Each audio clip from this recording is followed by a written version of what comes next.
Next on Newsmax Prime, do times make the man or does a man make the times? One man, Donald Trump, makes the cover of Time, prompting another man, Jeb Bush, to decide it's high time for some brotherly help.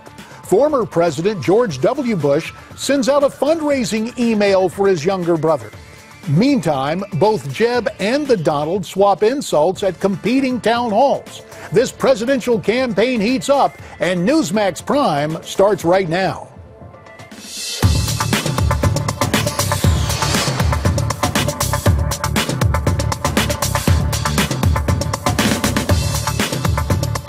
Good evening and welcome to the Thursday night edition of Newsmax Prime. I'm J.D. Hayworth.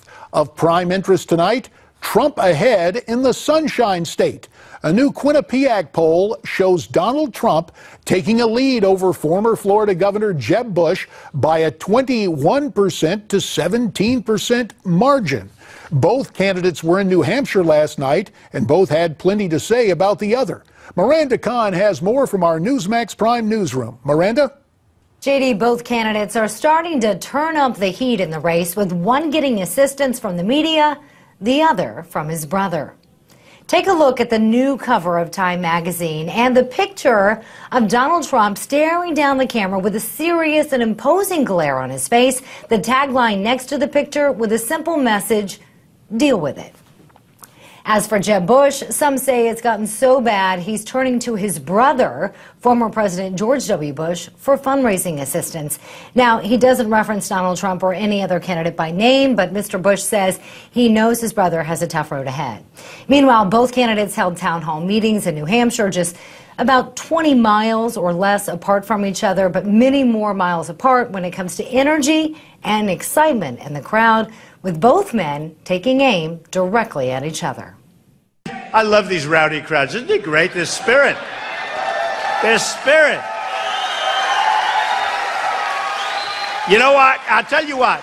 You know what's happening to Jeb's crowd, as you know, right down the street? They're sleeping. They're sleeping now. Mr. Trump has clearly got talent. I mean, there's no denying that. He's won over a lot of people. People are very angry about how Washington's not working. He's tapped into that. I respect people that feel the way they do, for sure. But when people look at his record, it is not a conservative record. Trump's audience was a much livelier crowd from the start, but did boo loudly when Trump talked about many hot-button topics, including embattled Democratic frontrunner Hillary Clinton and her email scandal.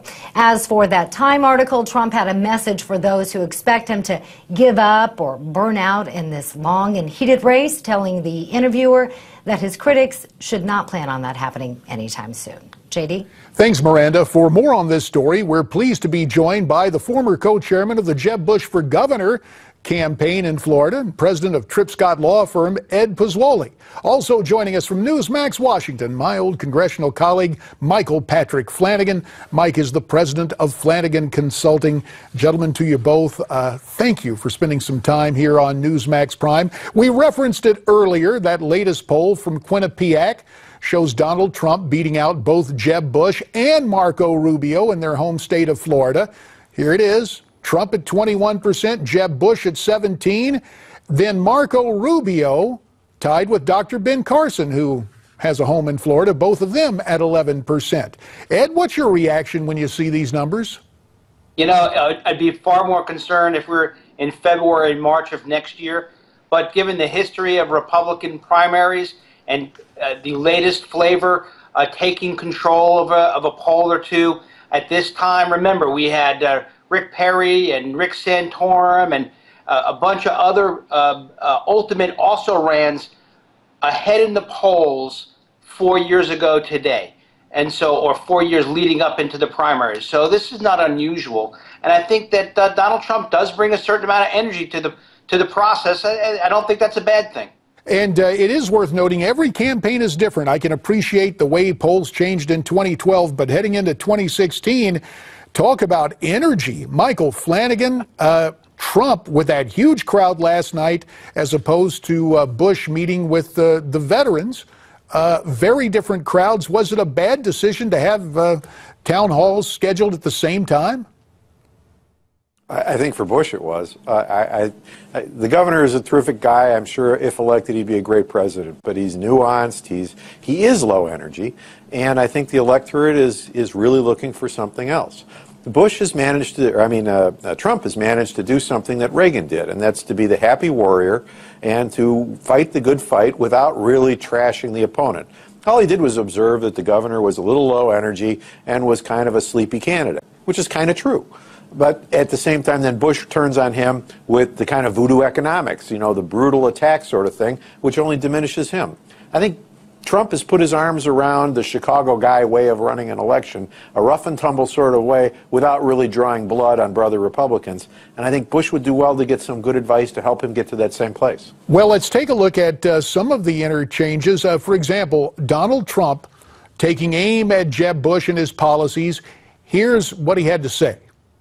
And I would say between Common Core, his active love on immigration, and skin in the game with Iraq, that's the third one that we've now added, I don't see how he's electable. So I'll tell you, Donald Trump is trying to cast Jeb as unelectable. How will Jeb counter that, Ed? Well, this is the idea that Donald Trump is compared to Ronald Reagan is ludicrous in my mind. Right now, you've got an excitement about somebody from outside the political mainstream coming in and touching and really tapping some real concern among Republican voters about what's going on in Washington and what's going on in our political system. I think that will last. And I think that Donald Trump will be a player for several months leading into this. But Jeb Bush is running his own campaign.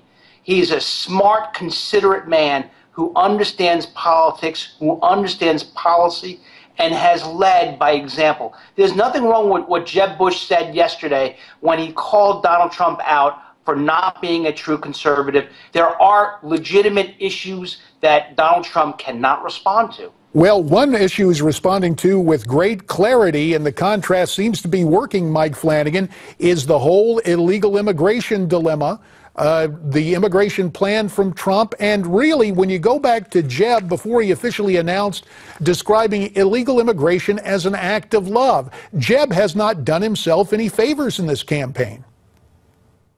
I agree, and I agree with that. I'll tell you, I think Bush would be a terrific president. I'll say it again. But I'm also observing that you cannot just discount Trump as saying, well, he's just kind of a flash in the pan, he'll be an also-ran. He has tapped into what the electorate wants, a fighter and a winner. Bush does not project that. He projects a brilliant administrator and a great policy guy, and that's wonderful. But we want somebody who is going to fight the Chicago guys and fight the way they fought and win. And Trump shows those kind of bare teeth. And I think Bush would do himself a favor to show that same kind of aggressiveness while at the same time not tearing down the guys around him, because it's not helpful.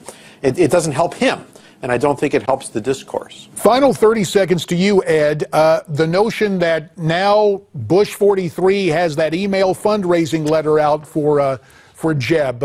Interesting timing. Does that create a problem? No, I don't think it creates a problem. Fundraising is not Jeb Bush's problem. The issue right now is I do think that people in Florida know the leader that Jeb Bush is. I think it's time over this next 3 or 4 months that Jeb Bush show the energy and leadership that we know in Florida. So I don't think that's really the fundraising issue is really an aside, JD. All right, Ed Pozzuoli in Florida, Michael Patrick Flanagan in Washington. Gentlemen, thank you both. Meantime, the cap that Donald Trump has been wearing on the campaign trail and at various stops, blazing out that Make America Great Again slogan, is a sensation, and you can get your very own Make America Great Again cap, a $25 value, free with this offer. Just pay shipping and handling. Go to newsmax.com/TrumpCap or call 1-800-933-8396. Still to come.